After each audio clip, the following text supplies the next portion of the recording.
Hello viewers, আসসালামু আলাইকুম। Muskan cooking studio. আজকে শেয়ার করব ডিম ভুনা রেসিপি। খুবই সহজ। যারা আমার ভিডিওটি ইউটিউব থেকে দেখছেন আমার চ্যানেলটি সাবস্ক্রাইব করবেন, এবং যারা ফেসবুক পেজ থেকে দেখছেন তারা আমার পেজটি ফলো দিবেন এবং লাইক দিয়ে শেয়ার দিয়ে পাশে থাকবেন।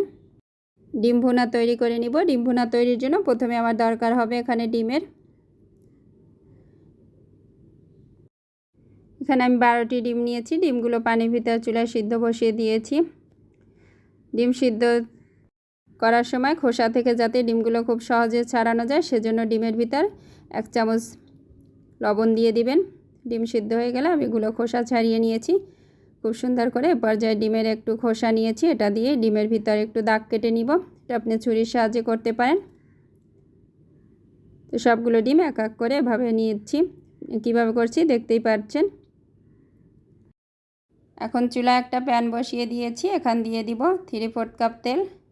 আজকে রান্নাটা আমি সয়াবিন তেলে করব। তেল গরম হয়ে গেলে এর ভিতর দিয়ে দিব খোসা ছাড়ানো সিদ্ধ ডিম। এক এক করে সবগুলো ডিম দিয়ে দিব। সবগুলো ডিম দেওয়া হয়ে গেলে পর্যায়ে এখানে দিয়ে দিব স্বাদমতো লবণ। ডিম ভাজার সময় লবণটা দিলে ডিমগুলো ভাজা আরও ভালো হবে। তো পর্যায়ে খানিকটা লবণ দিয়ে দিলাম, বা নেড়ে চেড়ে খুব ভালো করে ডিমগুলো ভেজে নিব।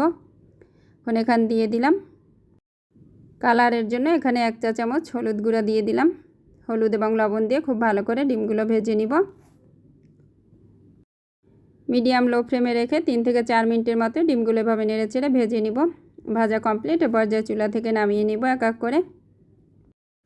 পর্যায়ে সবগুলো ডিমই এক এক করে চুলা থেকে নামিয়ে নিব এবং চলে যাব পরবর্তী প্রসেসে। একই তেলের ভিতরে দিয়ে দিব গরম মশলা। এখানে আমি 2টা এলাচ নিয়েছি, 2 টুকরো দারুচিনি এবং একটা তেজপাতা। তেজপাতা মাঝখান থেকে একটু ছিঁড়ে দিয়েছি 2 টুকরো করে। এখন এখান দিয়ে দিব পেঁয়াজ কুচি। এখানে আমি 2 কাপ পেঁয়াজ কুচি দিয়েছি। ডিম ভুনায় পেঁয়াজ কুচির পরিমাণটা একটু বেশি দরকার হয়। পেঁয়াজ কুচি দিয়ে খুব ভালো করে এটা নেড়ে চেড়ে ভেজে নিব। পেঁয়াজ যখন ঠিক এমনটা ভাজা হবে এরপর যেখানে অ্যাড করব হলুদ গুঁড়া 1/2 চা চামচের থেকে একটু বেশি, আবার 1 চামচের থেকে একটু কম। এখন দিয়ে দিব মরিচ গুঁড়া। এখানে আমি 2 চা চামচ মরিচ গুঁড়া অ্যাড করছি। তার নিজস্ব টেস্ট অনুসারে ঝালের পরিমাণটা বাড়িয়ে বা কমিয়ে দিতে পারেন। মরিচ গুঁড়া দিয়ে দিলাম। এই পর্যায়ে এখানে অ্যাড করব জিরা গুঁড়া 1 চা চামচ।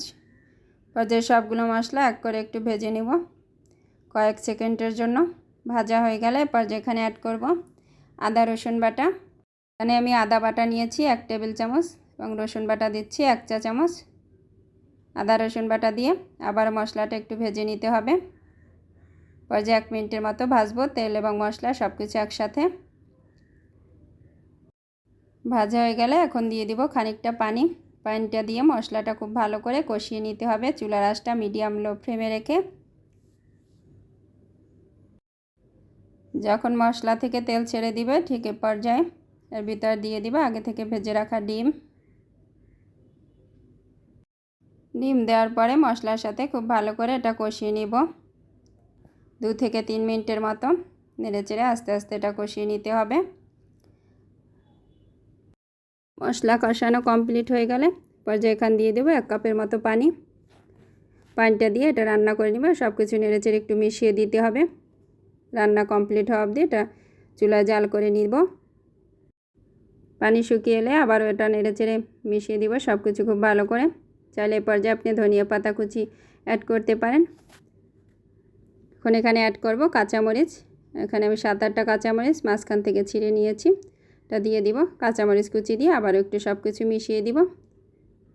কাঁচামরিচ কুচিটা অ্যাড করলে কিন্তু খুব সুন্দর একটা ফ্লেভার আসে, খেতে অনেক বেশি টেস্টি হয়। পর্যায়ে চুলা বন্ধ করে দিয়ে এটা চুলা থেকে নামিয়ে নিব।